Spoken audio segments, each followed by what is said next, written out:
económico importante. Bueno, quiero que hablemos con Carlos Hernando, él es responsable del sindicato CESIF de Castilla y León. Muy buenos días, señor Hernando. Hola, muy buenos días, Susana. De momento decíamos que en Castilla y León se ha hecho la consulta al gobierno para ver qué pasa con este asunto. ¿Qué cree que va a ocurrir?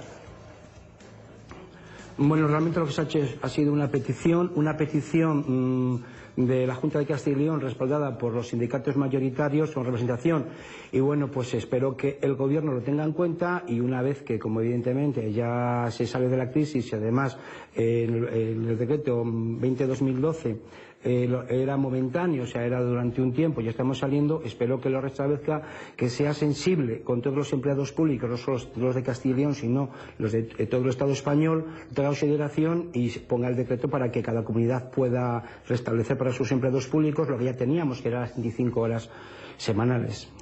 Antes de seguir, señor Hernando, vamos a comparar con otros países de la Unión Europea. Sí, aquí la media estaría en 37 horas y media, pero por ejemplo Alemania o por ejemplo Reino Unido, lo van a ver, están en 41 horas a la semana. ¿Quién está con 35 horas? Portugal y Francia.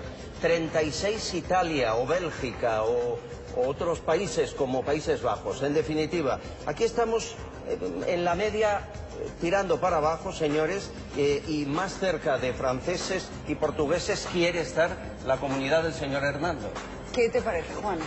Bueno, a mí me parece una contradicción bastante clamorosa. Durante los últimos años hemos estado escuchando a los colectivos de empleados públicos decir que no se podía despedir a ningún empleado público porque se estaban desmantelando los servicios públicos, que estaban los servicios públicos al límite de personal y no podían prestar servicios. Y ahora nos están diciendo que tienen margen para trabajar menos horas sin menoscabo de la calidad del servicio público.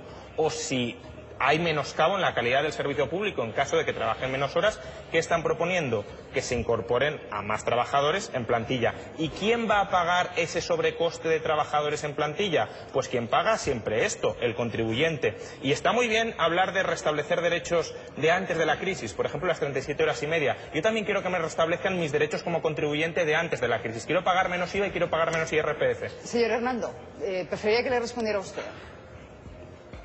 Sí, bueno, vamos a ver, es que tampoco es absolutamente como están diciendo. Hay que tener en cuenta que desde el 2011 se han perdido 320.000 empleos públicos. Solamente en el último año han sido 14.000.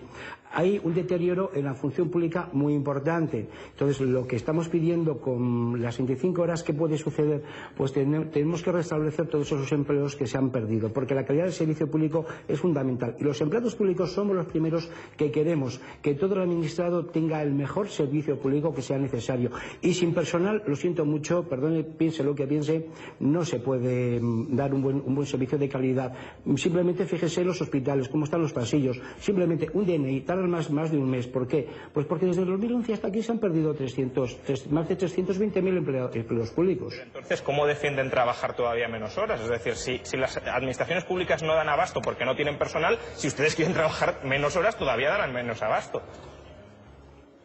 No es eso cierto como lo está diciendo. Vamos a ver, con 35 horas lo que vamos a conseguir es que vuelvan esos 300.000 empleados públicos que se han perdido, esas 300.000 plazas, con lo cual además, si se da cuenta, lo que va a suceder es que se va a pagar más IRPF, se va a pagar más seguridad social, va a bajar el paro, va a haber más creación de empleo, incluso fuera de la administración pública, con lo cual la economía se rehabilitará muchísimo más durante este tiempo. Es más, sabe usted lo que hace últimamente, un 3,1%. Que significa 428.000 empleos fuera de la administración. Si además de la administración también conseguimos que esos 300.000 vuelvan a trabajar dentro de la administración, la economía tendrá un revulsivo mucho más importante y el país pues crecerá mucho más.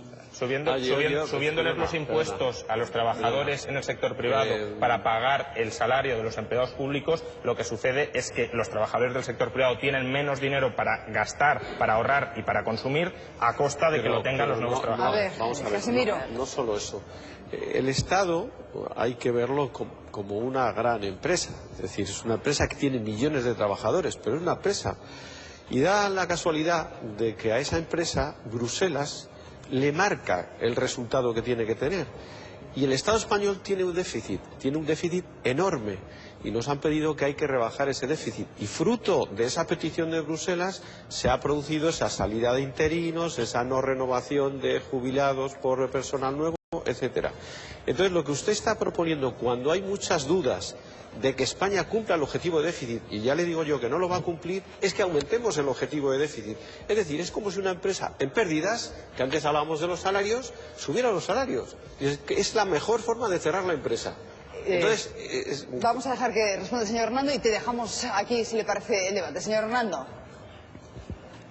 Sí, vamos a ver, yo estoy en absoluto de acuerdo, porque además lo que ha sucedido con este 320.000 empleados públicos que han ido fuera, ¿sabe usted la cantidad de interinos que hay en la Administración por la tasa de reposición que no se ha podido contratar? Hay más de 680.000 interinos. Eso es trabajo precario que se ha dentro de la Administración. Con lo cual, si hay más trabajadores, también el IRPF sube, hay más ingreso por parte del Estado. Con lo cual, los impuestos no tienen por qué subirle. Y eso, además, es un dato que está ahí.